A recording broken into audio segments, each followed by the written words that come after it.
Welcome to the Martin Bailey Photography Podcast. It's April 7, 2015, and this is episode 466.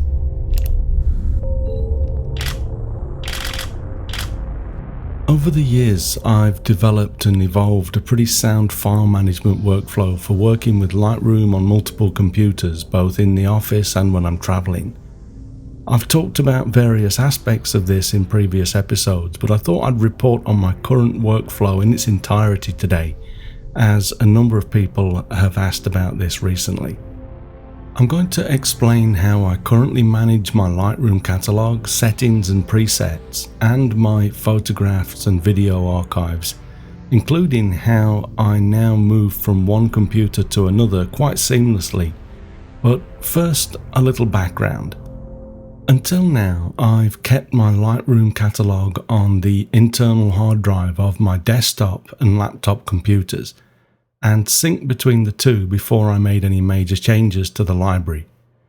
This works, and if you have a fast enough network, it's not too much of a pain to sync your catalogs, but because the previews that Lightroom creates can become quite a hefty chunk of data, I used to leave them out of my synchronization, which means that I'd have to rebuild previews on the other computer before I could quickly review images.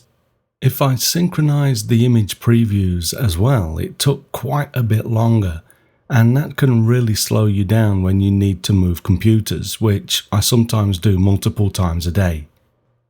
My entire digital workflow revolves around Lightroom, so rather than syncing the Lightroom catalog and my most recent work from computer to computer, I figured that it would be easier to just put it all on an external hard drive and move that around. I've been doing this for a while now, and I've never been happier with my workflow, which is why I decided to share this today. Let's first look at what you need to put on that external hard drive to make this all work smoothly. Firstly, I recommend that you set up Lightroom so that it saves all of its presets with the catalog. This means that when you move the Lightroom catalog, all of your settings will go with it. If you don't do this, you'll still have to sync the settings around separately, which we want to avoid. To make this change, go to Lightroom's Preferences and then under the Presets tab, turn on the Store Presets with this catalog checkbox. You'll now see a Lightroom Settings folder in the same location as your Lightroom catalog. If you don't know where your Lightroom catalog is, go to the Catalog Settings and you'll see the path to your catalog under the General tab's Information section. There's a Show button there. Click that and check that your Lightroom settings are now with your catalog. This is also, of course, where you'll need to go to copy your catalog to your external drive. Note that apart from a catalog with one image in that I use in an automated process to keep my printer from running unnecessary head cleaning processes, I have all of my images in a single Lightroom catalog. I currently have almost 300,000 images, including some videos, in my catalog, and it runs fine, so I like to keep them all in a single catalog. This makes it easier to search across my entire library for images and build collections from absolutely anything I've shot. If you use multiple catalogs, you'll need to decide which ones to use with this workflow, or just ensure that you move them all to your external hard drive.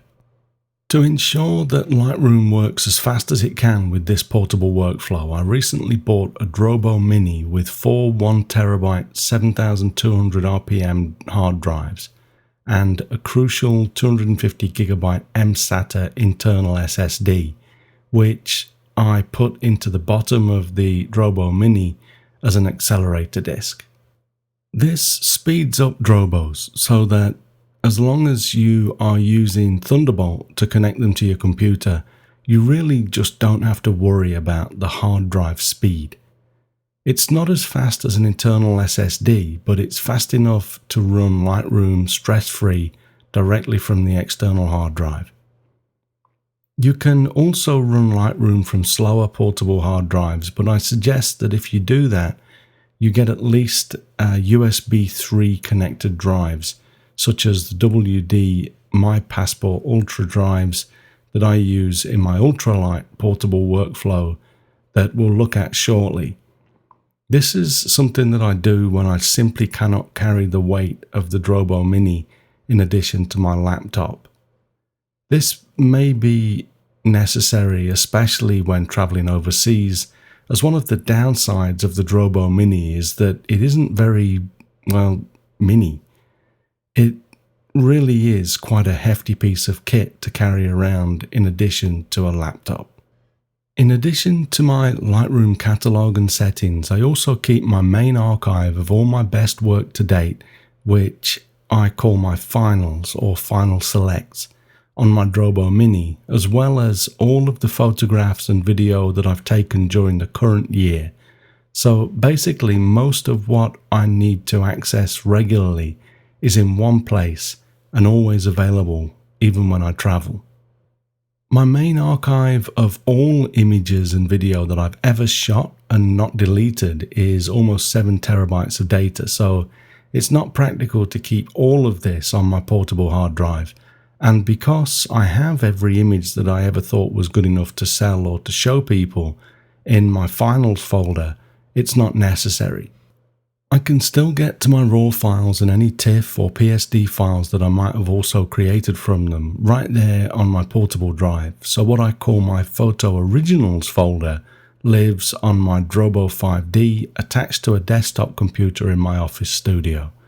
This is literally everything from every shoot that I've done that didn't get deleted. One thing that will cause you to get frustrated with a strategy like this when you're synchronizing folders around and have photos in multiple places is if you lose track of which copy is your main copy. As you can see in the screenshot that I've attached to the blog here, which is at mbp.ac/466, I have my finals folder on both my Drobo Mini and my Drobo number 1 drive, which is a Drobo 5D. The main reason I do this is so that it gets backed up into the cloud via Backblaze, and we'll talk about that shortly. But it's important to try to keep this as a backup copy and not a working folder of images. I do sometimes just need to reference images or grab something quickly over my network, and because my iMac stays on all of the time, from anywhere in my house I can connect to the Drobo and access my final selects. This is also why I keep this linked to Lightroom, but I don't do any editing or create collections from the Drobo 1 drive, because it not only causes you to lose track of changes and break your Lightroom catalog collections while you're traveling, but you also have to sync your changes back to your main copy.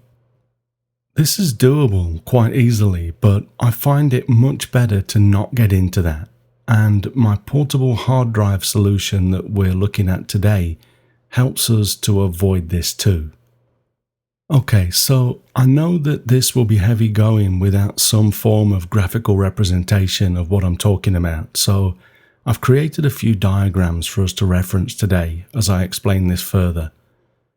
Let's first look at my main computer.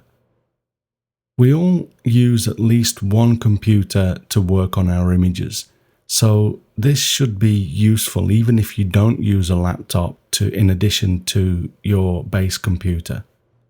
You'll see that on the left of my diagram, my workflow starts with transferring images from the camera to my portable hard drive, which is connected to my iMac or my base computer.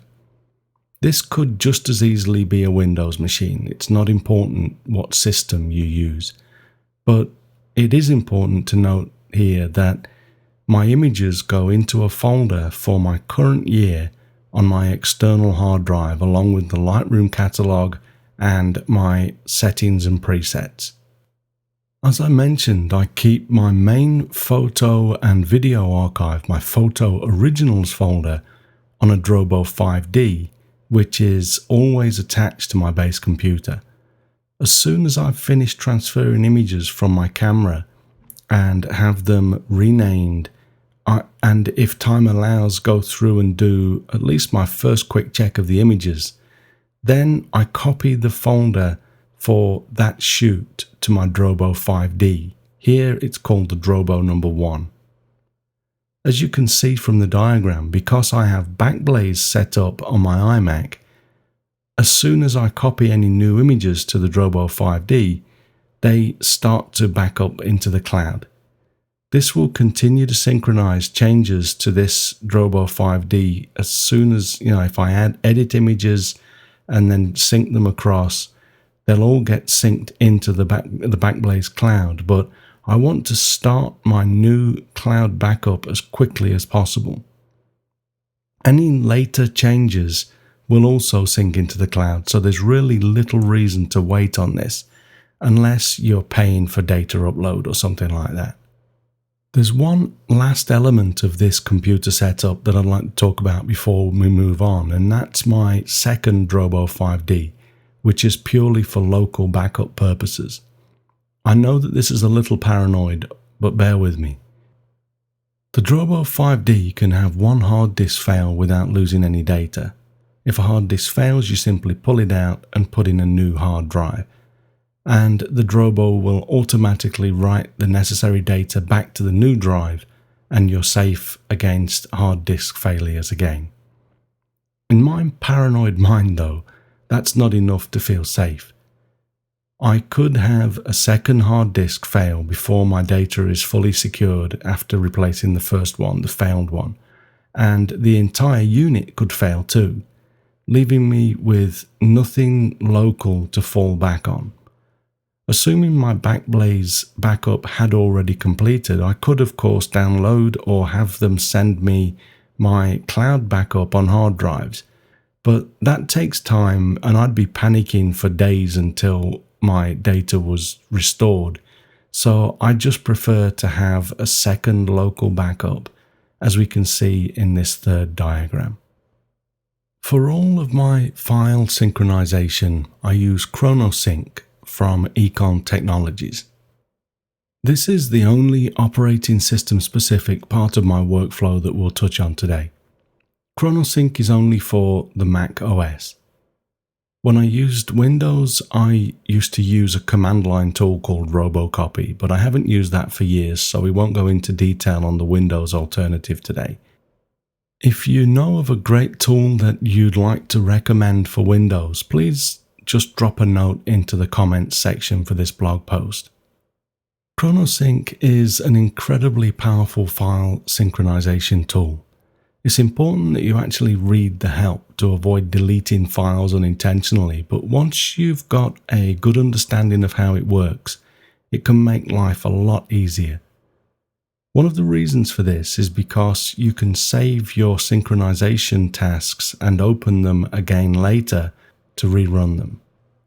For example, after I've transferred my images from my camera to my Drobo Mini, to copy them to my Drobo 5D and start my Backblaze backup, I simply launch a saved sync task that will look for anything that has been changed or deleted from my 2015 folder on my Drobo Mini and copy or delete it from my Drobo 5D as necessary.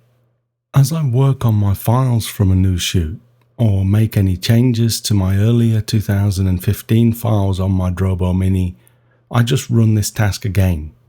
For the whole of 2015, the current year, I will use my Drobo Mini as my main archive, and the Drobo 5D 2015 folder will be my backup, so I generally just mirror the changes across.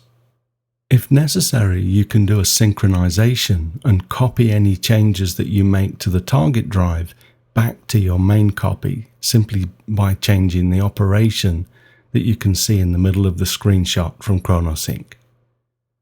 A couple of important things to note here are that I usually run the trial sync with the button in the toolbar in ChronoSync before I actually execute the sync task.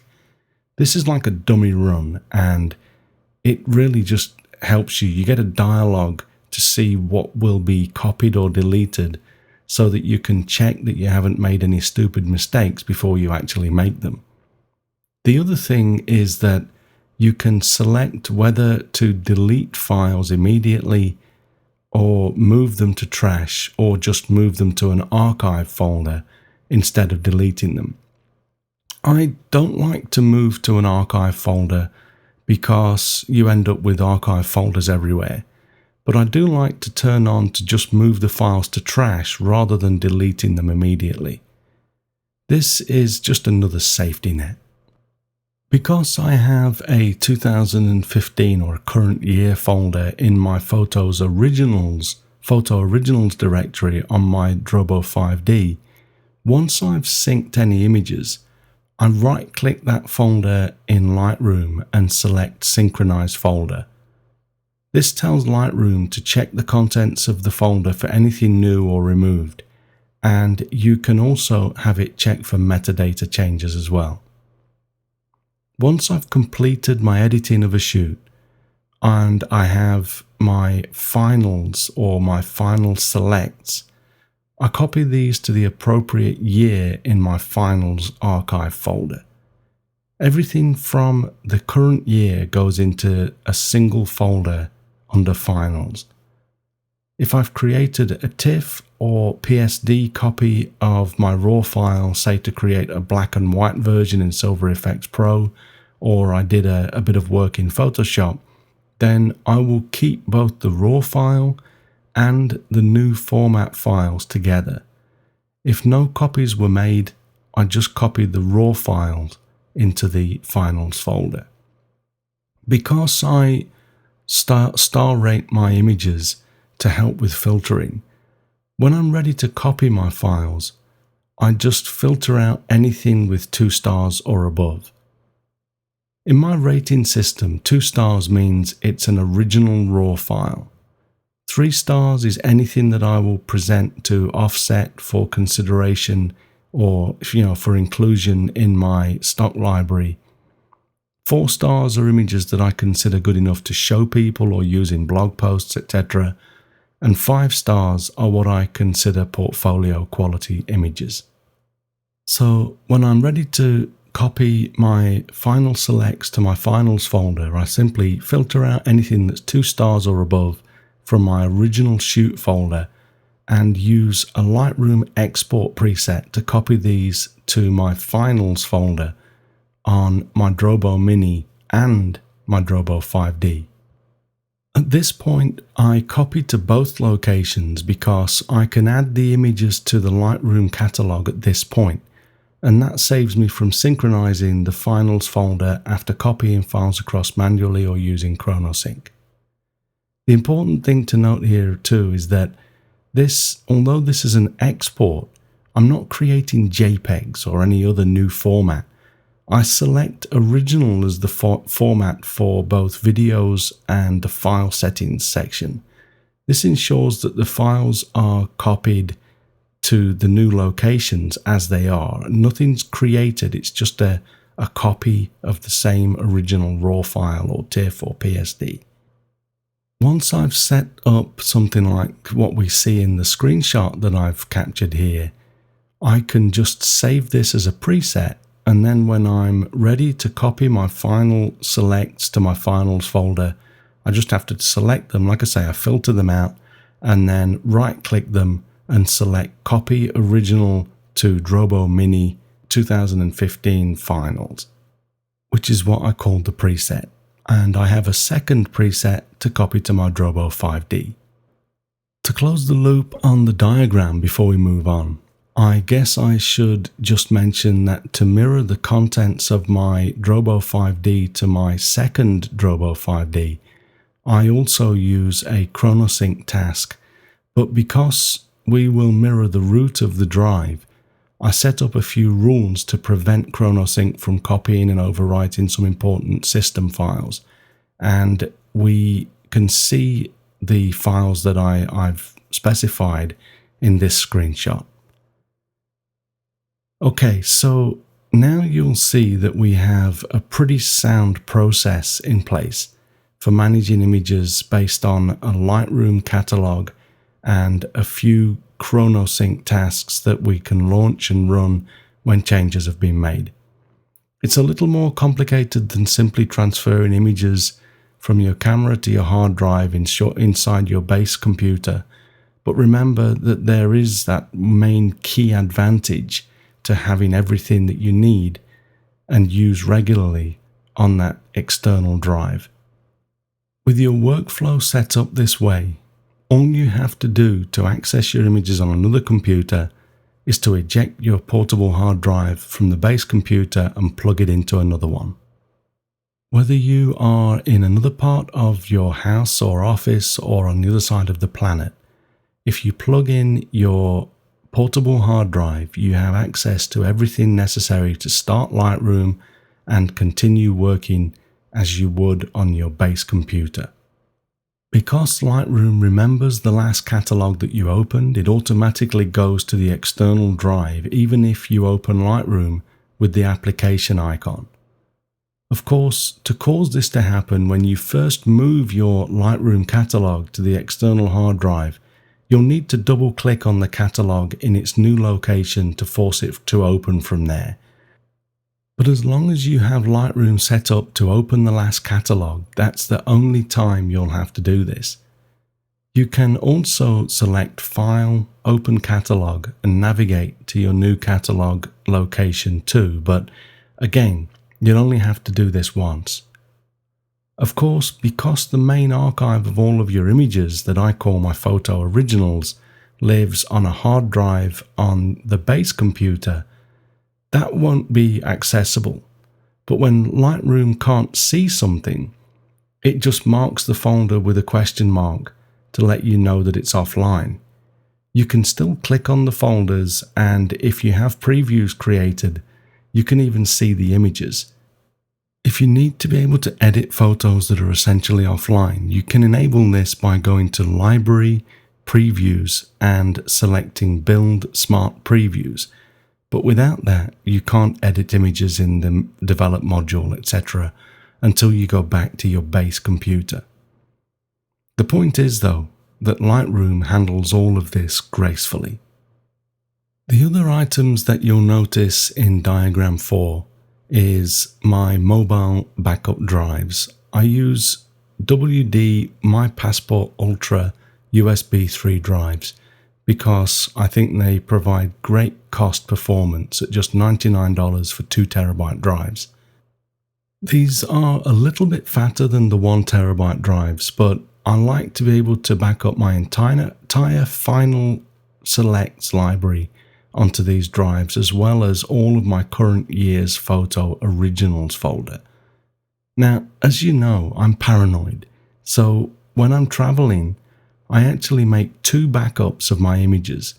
This means that as I shoot, I back up all of my current year folder to 2 separate hard drives, backup 1 and backup 2 in the diagram.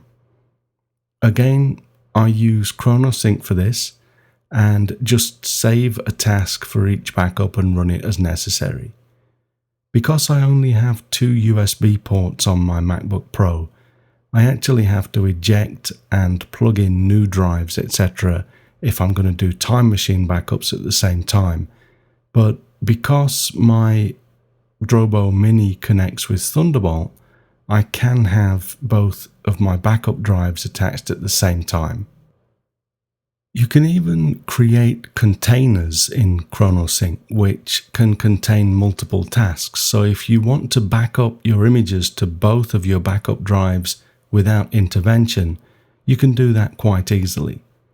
This is useful if you want to, for example, start off a double backup before taking a shower.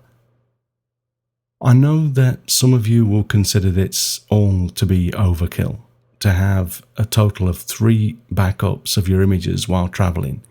But depending on where you're going, I think it's necessary, and generally do this whenever I'm on the road. I actually had one of my 3 external hard drives fail near the start of 7 weeks in Antarctica, and that was scary enough. If that had been my only backup drive, I'd have been climbing the walls. As I mentioned earlier, the Drobo Mini is a hefty drive to lug around, especially if you'll be jumping on international flights, etc. So here are a few ultra-portable alternatives that work seamlessly with this workflow. The first one, and the most obvious alternative, is to simply synchronize your Lightroom catalog to the hard drive of your laptop. But of course, this requires that you have a large enough internal hard drive or SSD to hold your Lightroom catalog, your preview images, and also maybe the images that you'll be shooting as you travel. This is great if you have an internal SSD because they're lightning fast to work from, but big SSD drives are expensive, and if you'll be traveling for a long time, they'll likely fill up anyway.